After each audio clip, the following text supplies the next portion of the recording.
Hello, WI Proud viewers, and welcome to episode 2 of Eagle Watch, a weekly segment where I sit down with the EWL football coach, Matt Janus. Matt, how you doing this morning? I'm doing good, Daniel. How about you? Great, even better that UWL went on the road to New York and came out with a huge victory. So, season opened with a bang. You can't ask for a much better start. First game, even the first drive. We'll touch on that a little bit here, but 3-play drive for a touchdown. Can you kind of walk us through each play on that drive?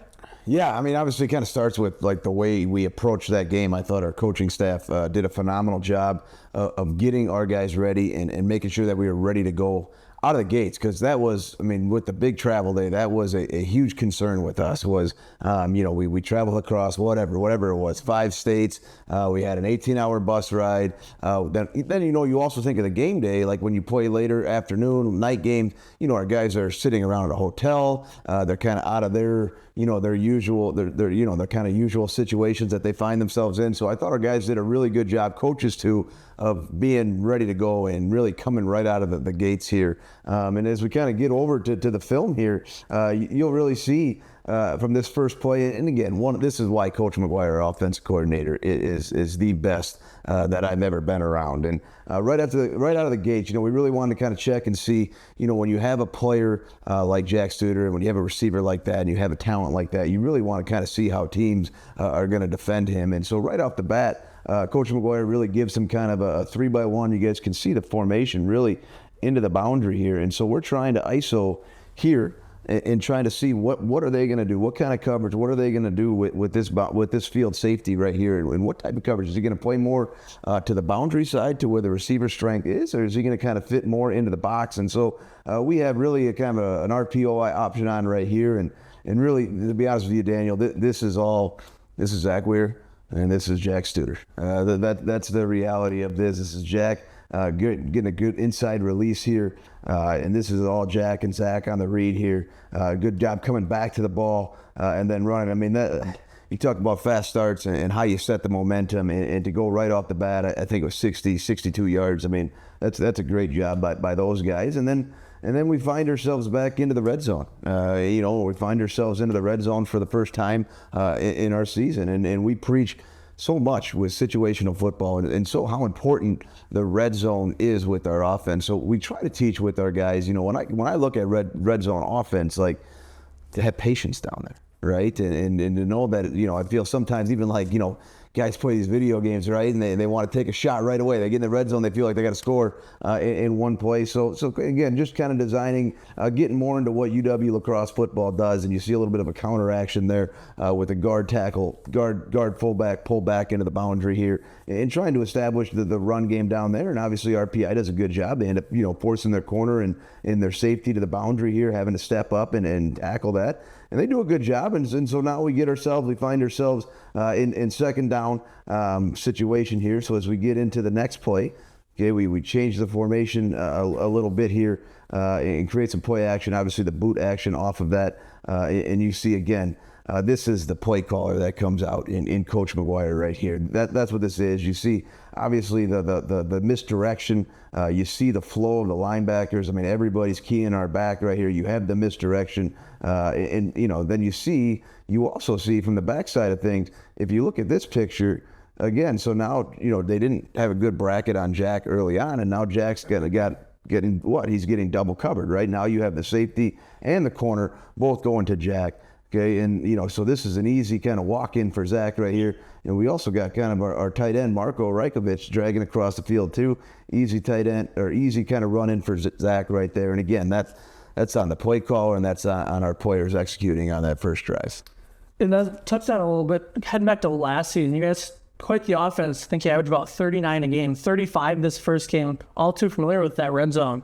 Pretty great first drive there. You can't ask much more of the head coach to open that season. Yeah, you can't. I mean, that's exactly, on the road, far away from home, first game of the season, new faces on our team, and to get the momentum right off the bat like that is huge. And to be able to score and convert in the red zone is huge. And then as we kind of go throughout that game, we struggled. And that's what it was kind of a really great start for our guys. And then we hit a lull. And then we for whatever reason, we started cramping up on defense, and we got to do a better job. And we reflected on staff. We got to do a better job of it was hot out. we're probably out on the field too early. Our guys were too amped up. They were too here early. And so as that game went down, they started to dip a little bit, and their bodies started to cramp with the heat. And then we made some mistakes in the red zone here. And again, that's, it's we could say it's first game stuff, but the reality is we just kind of shot our foot, especially when we got into the second quarter. We missed 2 field goals uncharacteristically down there. We have a turnover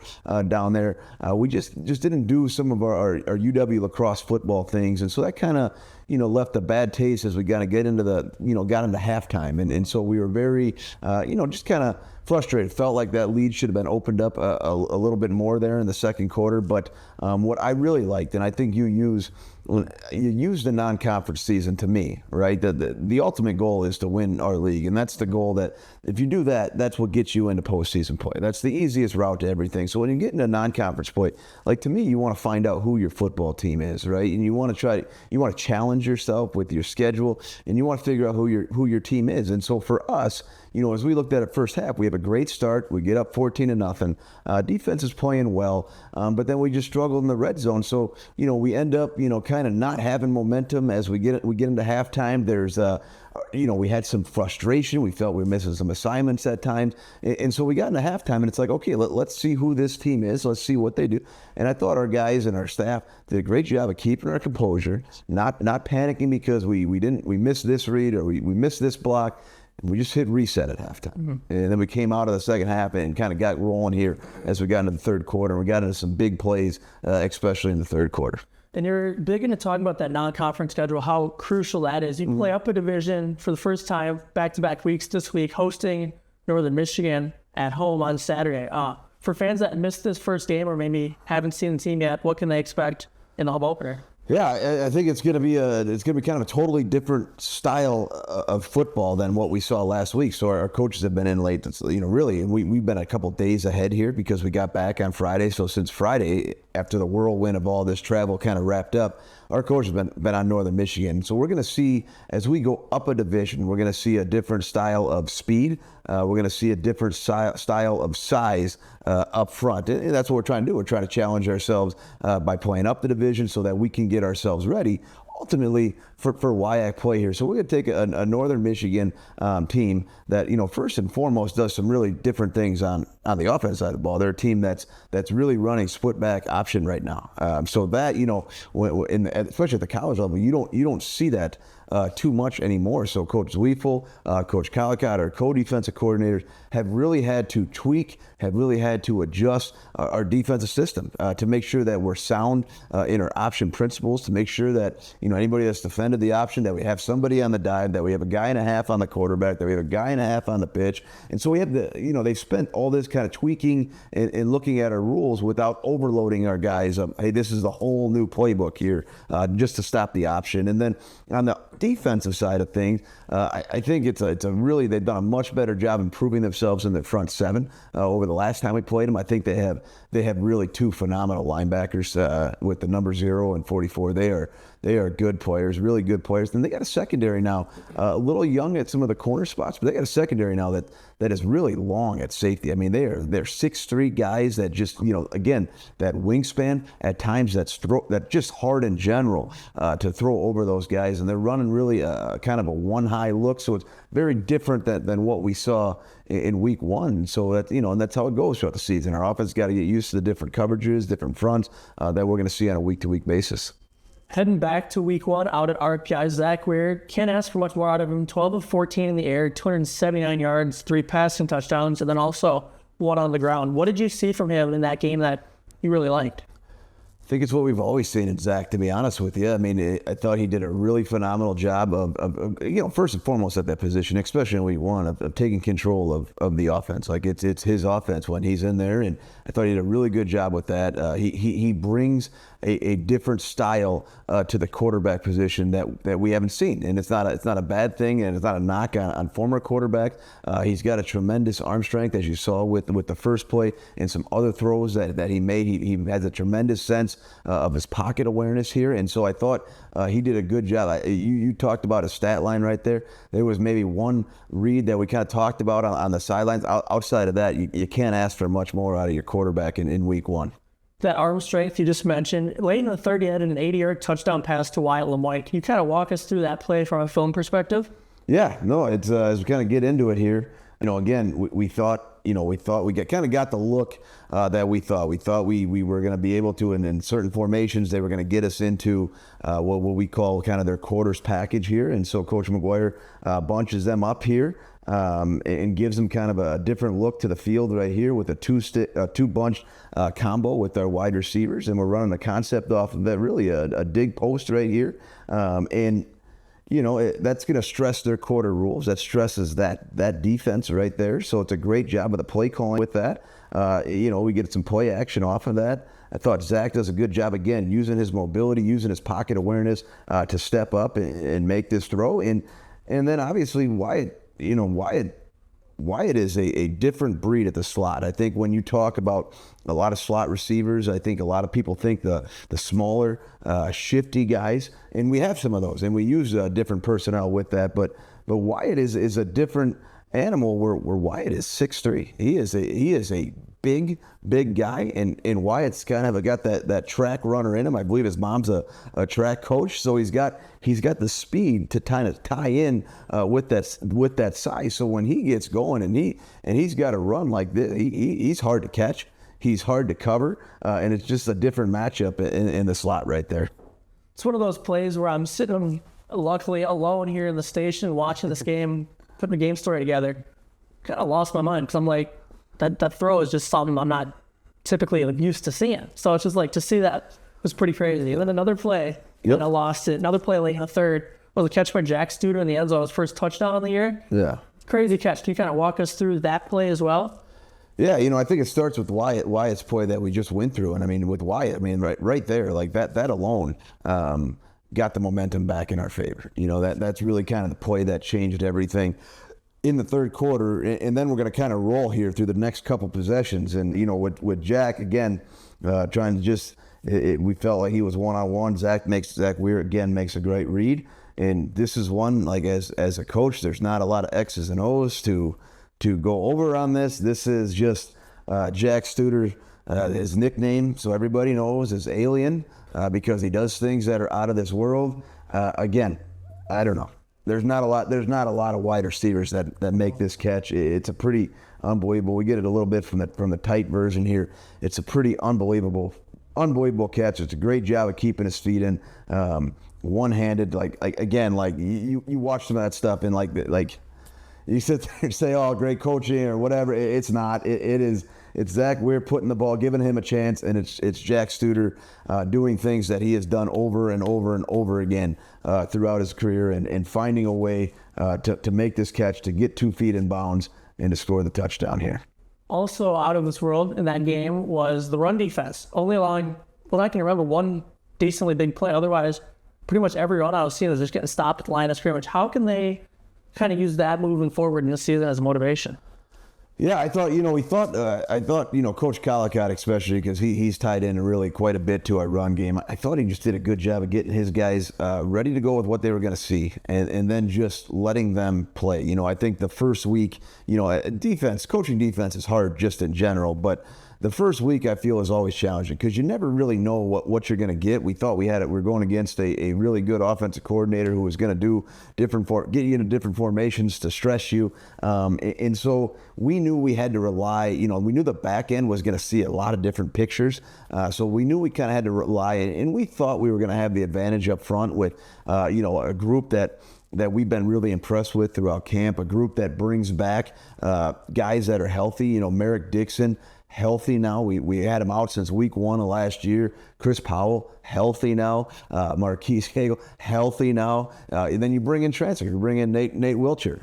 And you saw the impact right away that Nate made in the first half. We moved Bodie Schoenhofer kind of out to a defensive end. We feel like we have really 2 bigger, thicker defensive ends on the outside that are able to just kind of crunch in tackles here. So our defensive line obviously took away the run. We had one kind of, like you said, we had one, they broke away once, and we feel like that really was on us, and we busted. And that's just kind of the reality of when one thing goes wrong and you miss a gap and you miss your assignment, then that's what good teams are going to take advantage of that. So really physical up front, and And now as they move into this week, it's a different style when you play the option, right? They're not triggered to think, okay, I go from the run defense to the pass. They're not triggered. It's a different. You're worried about your option assignments. You're worried about taking dive, or if you get the quarterback, or if you got to roll out the pitch. So it's kind of a different look for our defensive line. And like I said, the good thing is our staff's got us ready already. We're already on day 3 of Northern Michigan. We're a day ahead. We've worked a day ahead on this just for kind of this reason.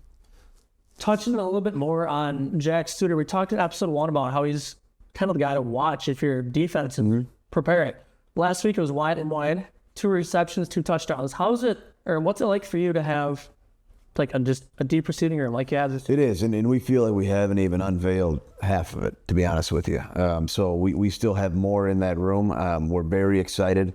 Coach Frank Tierney, our wide receivers coach, is the best. He's been doing it here for a long time. You look at the guys that he's developed here, it's like a freaky list. And now Jack Studer's kind of the latest one in here. But we feel it's a room that's really deep. And so it's going to challenge guys. And like we kind of talked about on that one, are you going to put coverage over to Jack? Because then we feel like that we have other options to go to, and we don't feel like you can just put 2 on Jack all the time. If you can put 2 here, then Wyatt's gonna have a day. If you do that, then Parker will have it, or we'll go to Keaton Aaron, or we got some other options here. Plus, on top of it all, which helps everything out, is our run game with our offensive line. I thought our 2 tackles, and Levi Ledke and Dane Walter, I thought those guys set the tone. I love the way they play. I love the physicality that they play with. I love that. I mean, they are in your face. They got no problem talking crap to you when they do something right. Like, I love the physicality. Those 2 tackles set the tone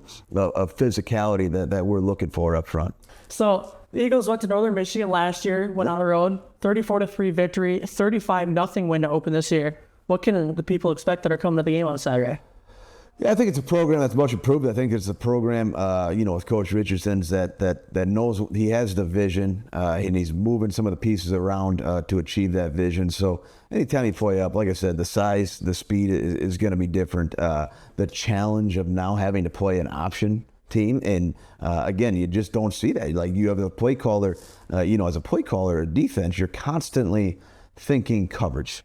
Right? When you go against RPI and you can go against Grand Valley the following week, like, you think the coverage down to the front. And now when you play the option teams, like, the coverage is really kind of the last thing. Like, hey, this is the coverage we're going to play. And you got to think more of, okay, how are we going to be multiple up front? Are our responsibilities correct? What are they doing? How are we going to counter what they're running out of this formation? Because they're going to try to spread us out formationally. They're going to give us all different formations as option teams usually do. So just the challenge of that. And then I said, I think we're going to have some challenges on the back end, and they're going to be really physical in the box with their 2 linebackers. They do a great job of stunting their D-line, stealing gaps, slanting guys inside to free up number 0 and 44. And those guys are, I think 44 led their conference in tackles last year, and 0 was an outside linebacker this year, special player. Now he's moved inside to their Mike position, so now he can really, really roam. So again, like always, it's going to be a good opponent